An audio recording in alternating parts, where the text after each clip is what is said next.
covers the procedures to follow for sander calibration. The first thing you should know is that every sander in the state is different, so each and every one has to be calibrated every fall before it begins to snow. Basically, calibration involves loading the sander at least half full, setting the gate opening precisely, discharging salt at various chain settings, weighing the amounts of salt discharged, and then doing some simple calculations. Of course, to calibrate a sander, you'll have to have some equipment and some help. This procedure requires at least 2 people. So let's look at the equipment you need first, then we'll go through the procedures in detail. To begin with, you'll need a tarp to catch the salt, a scale to weigh the salt, the department forms detailing the calculations and procedures, a calculator, a tape measure, and a watch with a second hand to time the discharge of salt. Okay, that's the equipment. Now let's go through the procedure. The first thing to do is to get a load of salt, but be sure to leave enough room to work between the stockpile and the truck. It's important that the hydraulic oil is warm before calibrating the sander, so run the chain for a few minutes before you load the truck.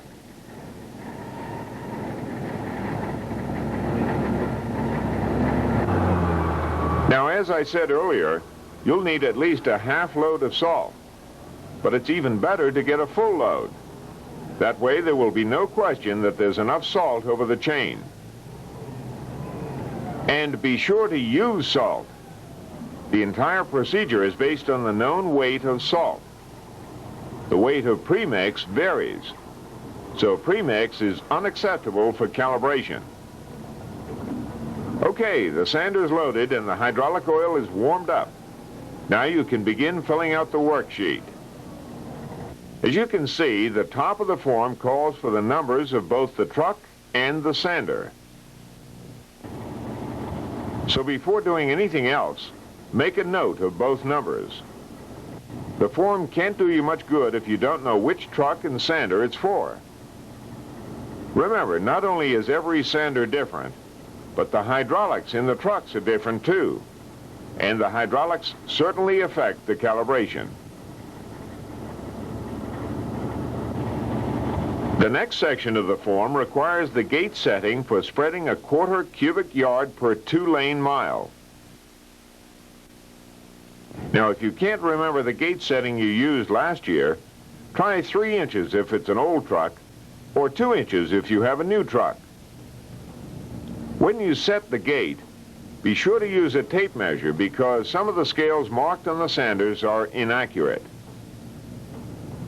And always set the tape measure on the floor of the sander as you see here. Okay, the next step is to set the chain speed at 2 and count the number of shaft revolutions in 1 minute. Now this step calls for starting and stopping the chain at exact times, so be sure to discuss the hand signals you use before going any further.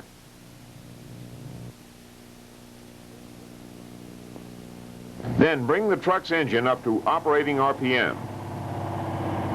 And mark the sprocket so you can easily count the number of revolutions.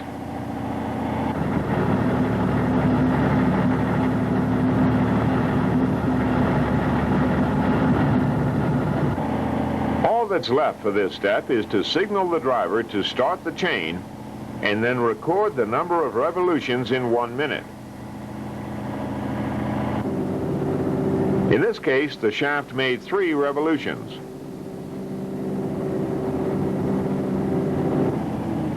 Now count the revolutions with the chain speed set at 6, and then at 10.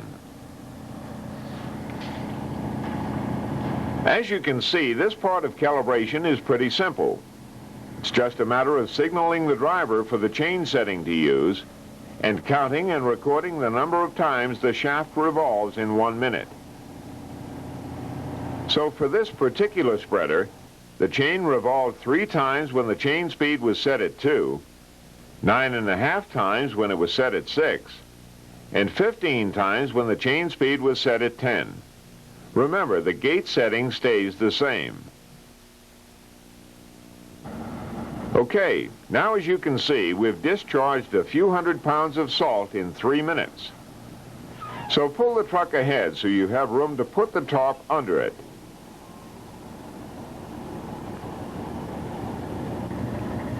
And be sure to note the weight of the empty top.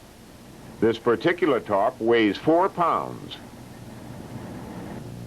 Now the worksheet calls for the number of pounds discharged in 1 revolution.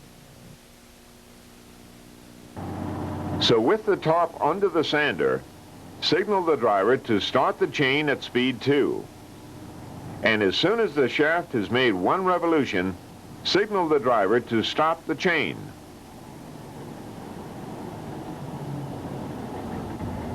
Okay. Then carefully gather the salt in the top and weigh it.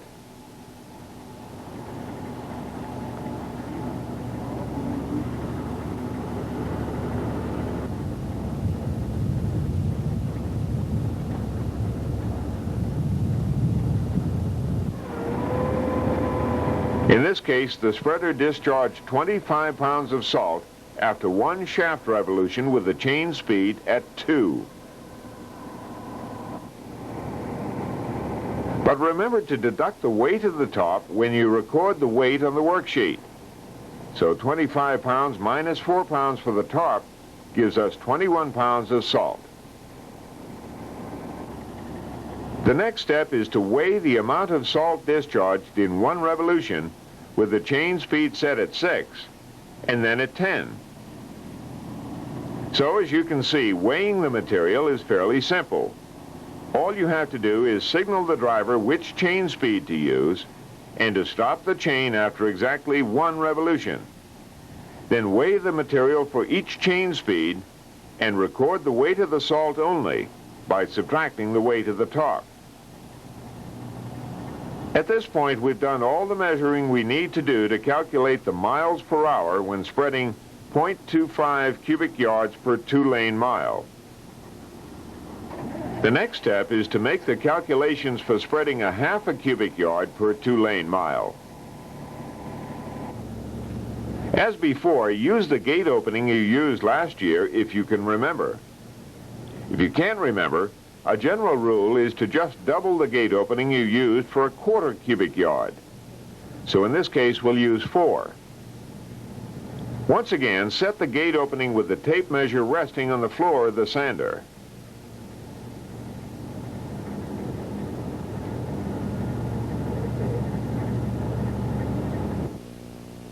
The revolutions per minute of the chain shaft are not affected by the gate opening, so you can copy the numbers you counted before.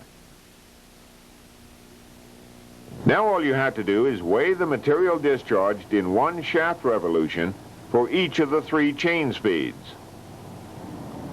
Again, all that's involved is signaling the driver which chain speed setting to use, then signaling the driver to stop the chain after exactly 1 revolution, then weighing the material and recording the weight of the salt only by subtracting the weight of the top.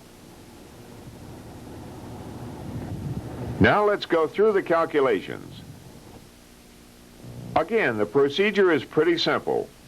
All you have to do is multiply the number of shaft revolutions per minute by the pounds discharged after 1 revolution by the factor given on the worksheet. So 3 times 21 times 0.12 equals 8. Then just continue multiplying the numbers in each row.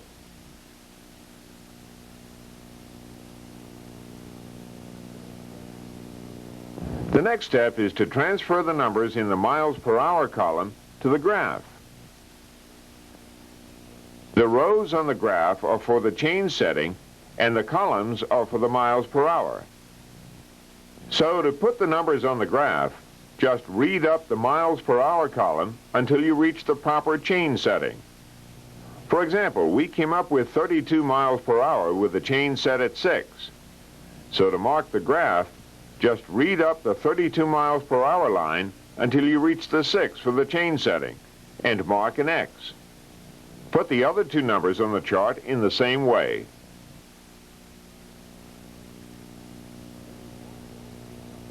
When you've marked all three numbers, draw as straight a line as you can through the three X's. They won't always line up exactly. Now the last step, filling out the sander spread chart. The first thing to do is to write down the truck and sander numbers. Then write in the gate opening that you used for 0.25 cubic yards per 2-lane mile. Now to find the chain setting for each of the miles per hour, just read up the miles per hour column until you reach the line that you drew. For example, to find the chain setting for 25 miles per hour, read up the 25 miles per hour column until you reach the line you drew. Then look across to find the chain setting. In this case, the chain setting should be 5, because it's the closest to the line, to spread a 1/4 yard of salt per 2-lane mile. Continue reading up the miles per hour column, finding the chain setting for the rest of the miles per hour listed on the sander spread chart. When you're through, follow the same procedure to find the chain settings for placing a 1/2 cubic yard of material per 2-lane mile. And it's a good idea to use a different color pen so that you can easily tell the two lines apart. And that's the procedure for sander calibration. As I said in the beginning of the program, be sure to have the department procedures on hand when you go through the calibration, and you shouldn't have any trouble.